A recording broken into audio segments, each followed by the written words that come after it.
Good morning students. In this video lecture we are going to start a new chapter which is motion in one dimension. So before starting the chapter motion in one dimension, we would understand what is rest and motion. What is rest and motion?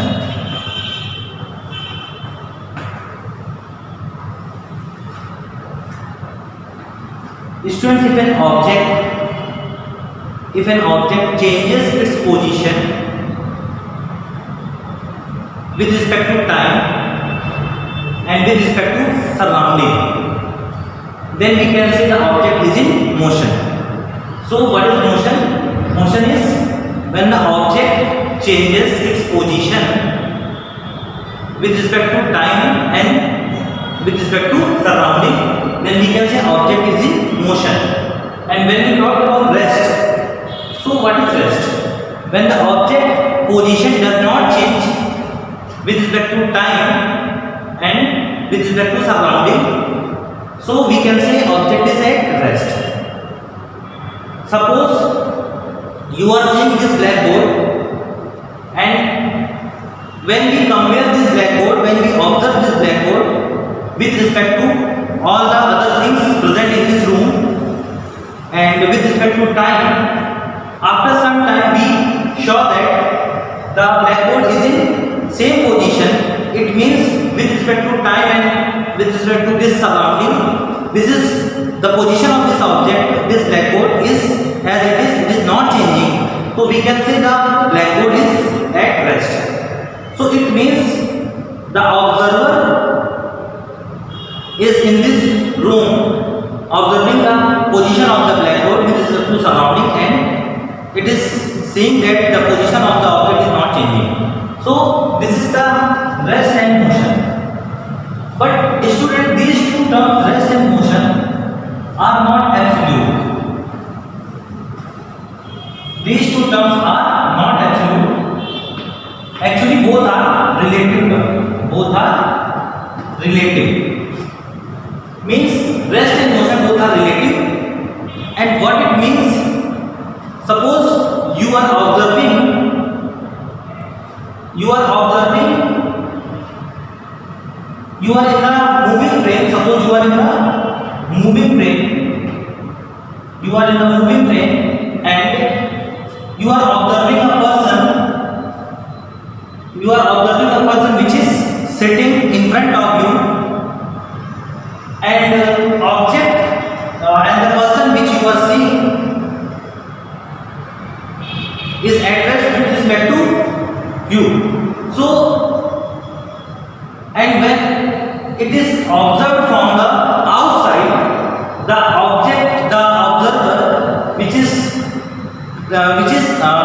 in this outside in this moving train, it is observing that the person which is who is observed by this person which is also in the moving train, and this is the man first, this is the man first, and this is the man second. Man first, according to man first, this man is at rest. But according to this man, which is outside this moving train, this man second is moving with the velocity v. So it means the rest and motion totally depends on from where you are observing the object, from where you are observing the position of the object. So these two terms, rest and motion, are not absolute. These two terms are relative. They are depending upon the position, they are depending upon the location from where you are observing, they are depending upon the frame at which you are observing the position of the object. So a person can be at rest if it is observed from the person which is also in the same frame of reference, which is moving with respect to, which is moving with the velocity v. And if it was observed from the ground, outside from the moving train, then this man is seen moving with the velocity v. So from both the places, the position of the object, the state of the object is different. From here it is at rest, from here it is moving. So that means the same object is at rest and the same object is at motion. It means rest and motion are not absolute. They are always relative. From where you are seeing, it affects the position, it affects the motion. Now we will talk about types of motion.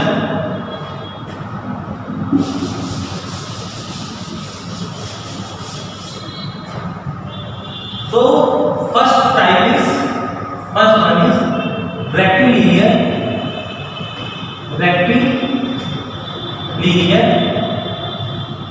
motion. What is rectilinear motion? In this type of motion, a particle or a point object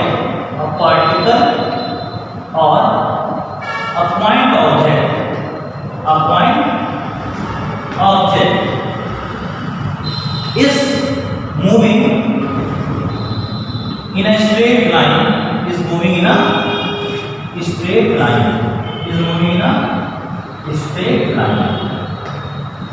So what is rectilinear motion? Rectilinear motion in which a particle or a point object moving in a straight line. And second one is translatory motion.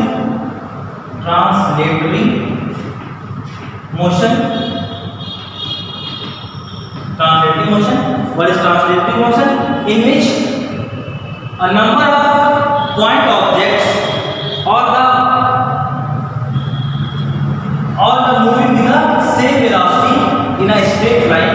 So in translatory motion, a number of point objects which are associated with a single object moves with the same velocity in the same direction in a straight line is called translatory motion. Suppose this is a plane and this is an object, and this object is sliding in this inclined plane. So here all the small part which would treat as a point object, all the small part of this object would treat as a point object, and all these point object would move with the same velocity. Because suppose this whole object is moving with velocity v, so all the point object to which this object is consist of is moving with the same velocity in a straight line, the same direction. So this type of motion is called translatory motion. Second and this third one is circular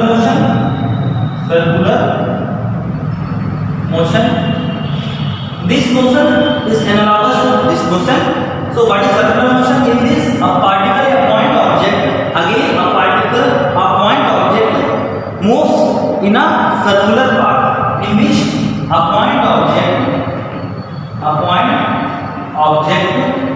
moves in a circular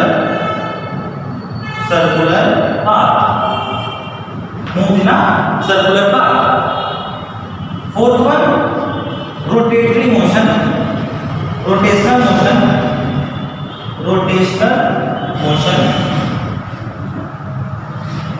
In this type of motion, rotational motion, a number of point objects associated with a single object moves in a circular path and they form the concentric circles. Suppose when we talk about the fan, so fan consists of a number of point objects. Suppose this is the fan.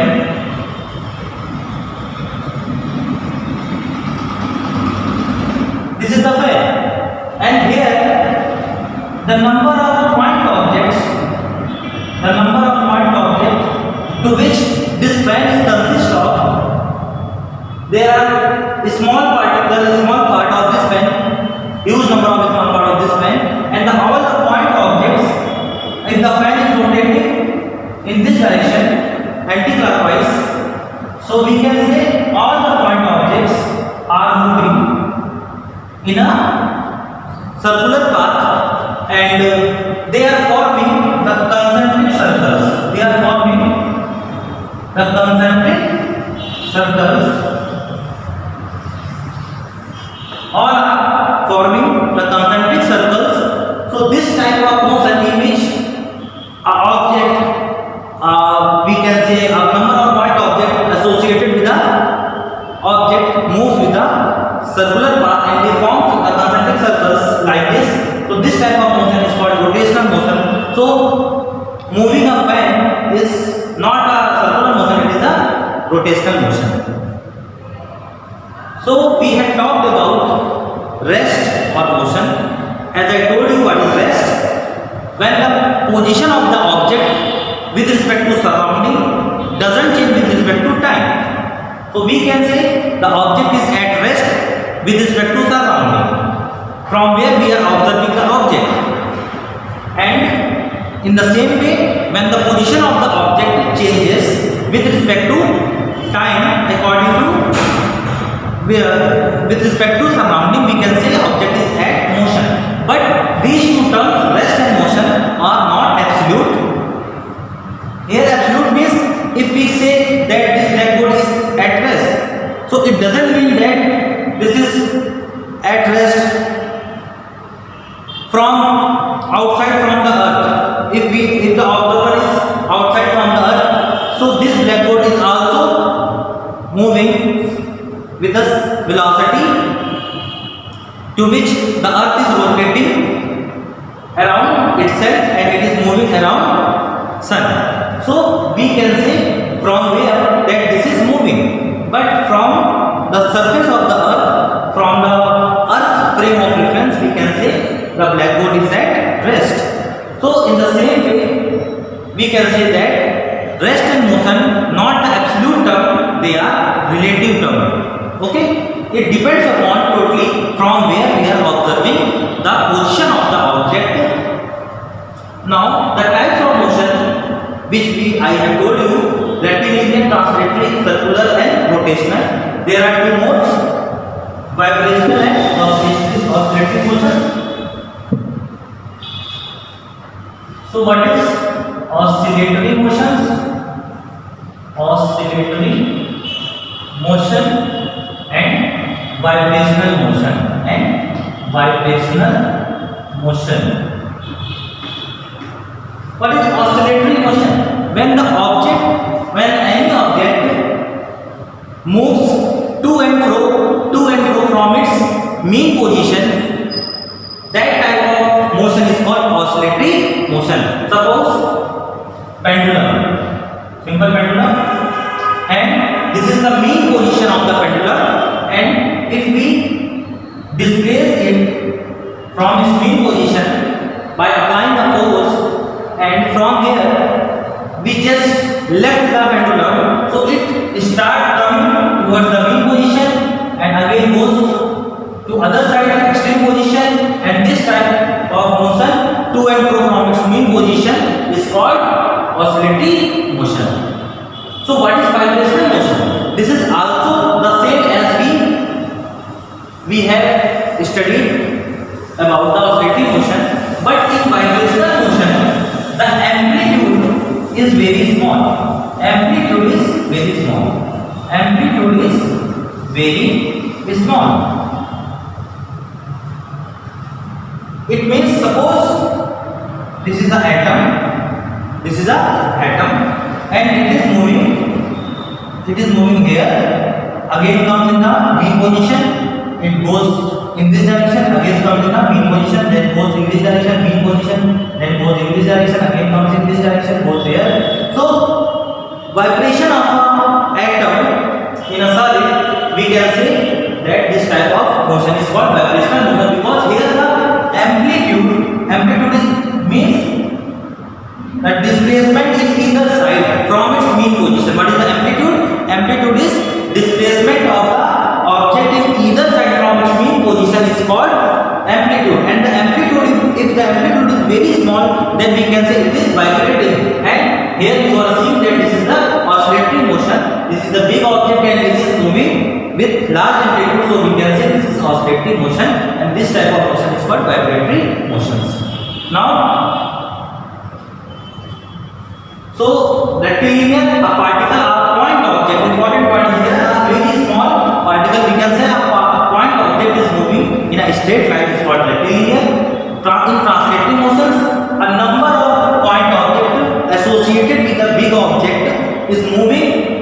the same direction, in the same velocity, in a straight line, we can say this is translating motion.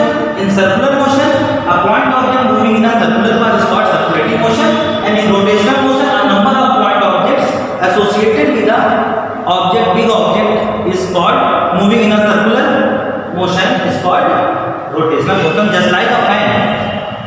So this type of motions we have discussed.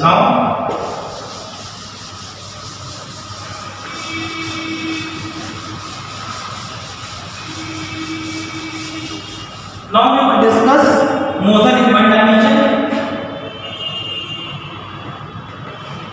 Motion in one dimension.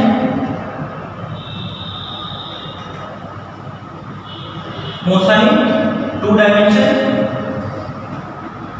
Motion in two dimension. And motion in three dimension.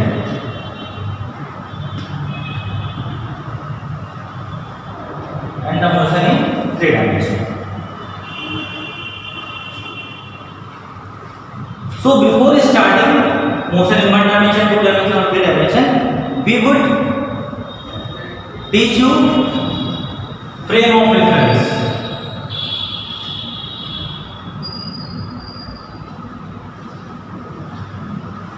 For defining the motion in one dimension or two dimension or three dimension, we would take a coordinate system. We would take a coordinate system. Coordinate system. And for better understanding, we would take rectangular coordinate system or Cartesian coordinate system. Cartesian coordinate system. Cartesian coordinate system, in which there are three lines perpendicular to each other. These are perpendicular to each other, and this we can say this is x-axis, and this is y-axis, and this is z-axis.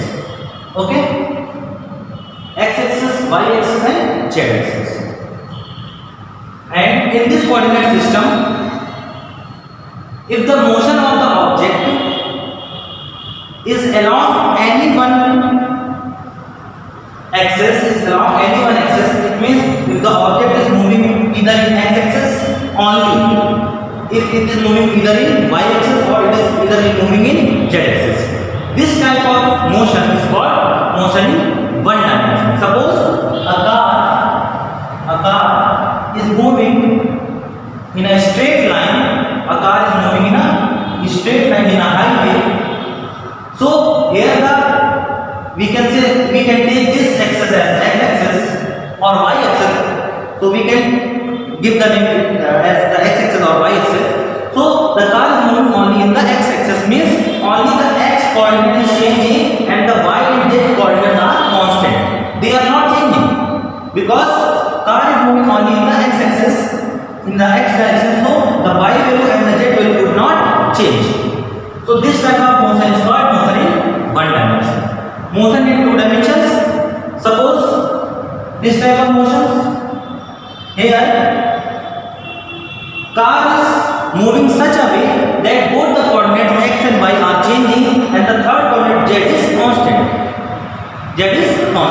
Suppose car is not moving in a straight line, it is moving like this. So here you are seeing that the coordinate of x and y, the coordinates of x and y both are changing, but the value of z, but it is not moving in the upward direction. So only the x and y coordinates are changing. So we can say this type of motion is motion in two dimension, and the example of motion in two dimension is projectile motion.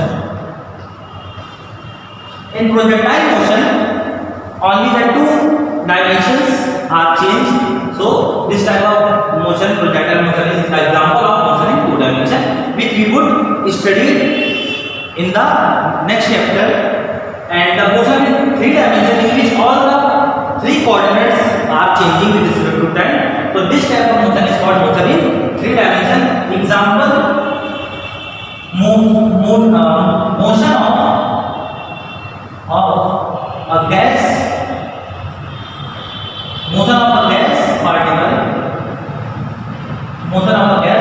contained, yeah, we can say only the motion of a gas particles. The gas particle can move in such a way that the x coordinate, y coordinate and z coordinates all can be changed. So this type of motion of a gas particle is the example of motion in 3 dimension. So I think you have cleared what is motion in 1 dimension. In motion in 1 dimension, only the either the x coordinate or y coordinate or z coordinate would change. Suppose this is, you are seeing that this is a chalk and I drop it from the height. So this chalk is coming down straight. Only the z coordinate is changing. X and y both are fixed. Only the motion in this direction. Only in a single coordinate system, a single axis, single coordinate which is z is changing. So we can say if the object is vertically coming down or the object is vertically coming up, this type of motion is called, we can say, motion in 1 dimension. Now, we would first start what is distance and displacement. What is distance and displacement? This is distance and displacement. So what is distance and displacement? Distance is, it is the length of the path. It is the length of the path traversed by. It is the length of the path traversed by an object. It is the length of the path traversed by an object. What is displacement? It is the distance of, it is the distance between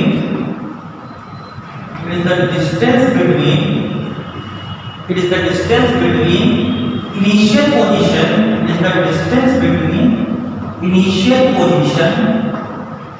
and final position. It is the distance between initial position and final position of an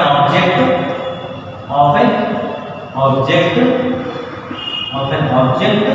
It is the distance between initial position and final position of an object, and it is vector quantity. Since it is a vector quantity, so definitely there is a direction, because we know that the vector quantity are those quantities which have magnitude as well as direction. So the direction of displacement is where, and the direction is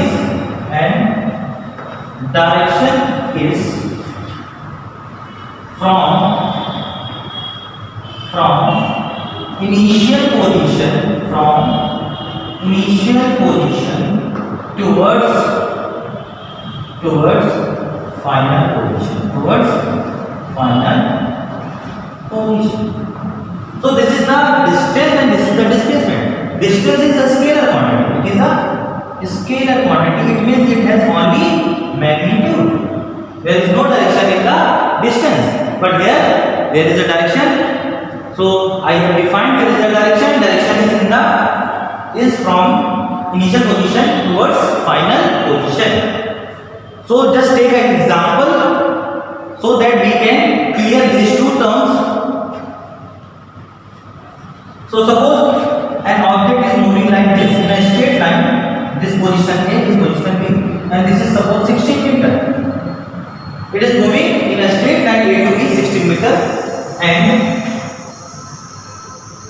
it starts moving in the vertical direction, not in the vertical direction, in this direction, in the y-axis, and suppose it moves here.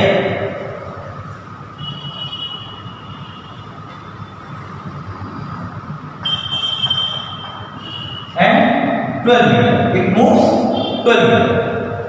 Finally, it reached at a position C. So we have to find distance covered and the displacement. And suppose this is east and this is north. So as we have studied that length of the path traversed by an object called distance. So from here to here, what is the length? 16 meter. From here to here, it is 12 meter. So this path is traversed by the object which is 16 meter and 12 meter. So the distance would be distance equal to 16 plus 12, which is equal to 28 meter. And what about displacement? Displacement is the distance between initial position and final position.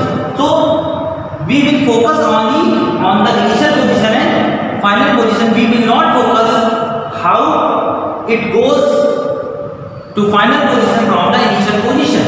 Okay, so this is the initial position and this is the final position. We have to just join these two by a line segment, and we have to just find the length of this line segment, which would tell us displacement value. So what we have to do just join the initial position to the final position by the line segment, and we have just find out the length of this line segment, and this would be the answer of the magnitude of the displacement. So what is the length of this line segment? As I told you, this is the 90 because it is moving vertically. So from the Pythagoras theorem we can say AC square equal to 16 square plus 12 square 256 plus 144. So it could be 400. AC square equal to 400. So AC equal to 20 meter. So it would be 20 meter. Okay. And what is the direction? The direction, because this is a vector quantity and the direction is from initial position towards final position. And what is this direction? This is northeast. This is east, this is north. So what this direction is? Northeast. So the answer of displacement would be, it would be 20 meter towards northeast. It would be 20 meter towards northeast. So I think you have cleared distance and displacement. Again, I am telling you a point that the displacement would be zero. It would be zero. It would be negative. It would be negative. But distance could not be zero if there is motion. It could not be zero if there is motion, and it could not be negative. It could not be negative. It could not be zero if there is motion. But displacement can be zero and negative. So you have to get these points in your mind, and I am going to explain these 2 points also with an example. Suppose this is our object and it is moving like this, and this is A to B. Suppose you are here and you are moving and you are going at a shop in your nearby in a straight line, and this is 8 meter. Again, after taking goods, you return to your home, and finally you reach at your home. So what is the distance covered and what is the displacement? Here the distance is what? Distance is the length of the path traversed. So this is moving in this direction 8 meter, and again this is moving in this direction. So what is the length of the path? Length of the path is 8 meter, and 8 meter, which is 8 plus 8 equal to 16 meter. So it will be distance. And what about displacement?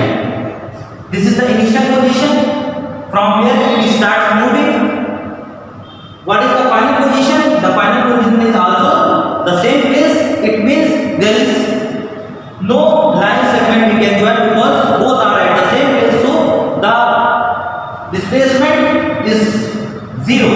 So here the displacement is zero because the initial position and the final position both are same. So we cannot find out.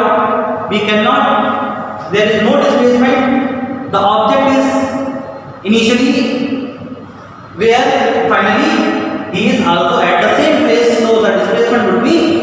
in that case. So you are seeing that there is a motion beside displacement is 0 but distance cannot be 0. Now what about negative displacement? What it means to negative displacement? Suppose this is any place A and object is start moving in the direction. Suppose this is 8 meter and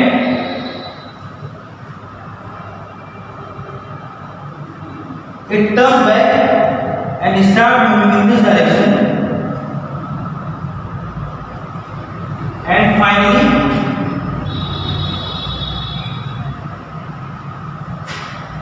it goes at a place C which is 14 meter in this direction.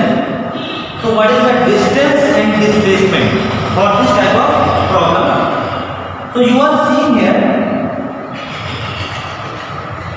object is starting moving from the point A in the direction B towards B and it returns back towards A and reach at C after covering 14 meter from B to A, B to C. So the distance is, this is what 8, so it goes 8 meter, again it returns back 8 meter and again it goes 6 meter. So it is 8 plus 16, 14, 14 plus 6, 22 meter. So this is the distance. What about displacement? For finding the displacement, we have to just find the initial position and final position. So this is the initial position and this is the final position. And what is the length of this? The length of this is 6 meter. But answer would be minus 6 meter. Because with respect to this direction, which we are taking positive, if this direction is taken positive, then what about this direction? This is taken negative. So the negative sign just indicate that the object is in the direction opposite to where, to the left of the position where it was initially. So this direction is represented by minus sign. We can also write it as 6 meter towards west. We can also write it as 6 meter towards west. But without writing this statement towards west, we can take negative sign. We can indicate this direction by the negative sign. So it is also understood that the object is towards west from the initial position at 6 meter. Okay. So the negative sign in the displacement only told us the direction which is used for the direction.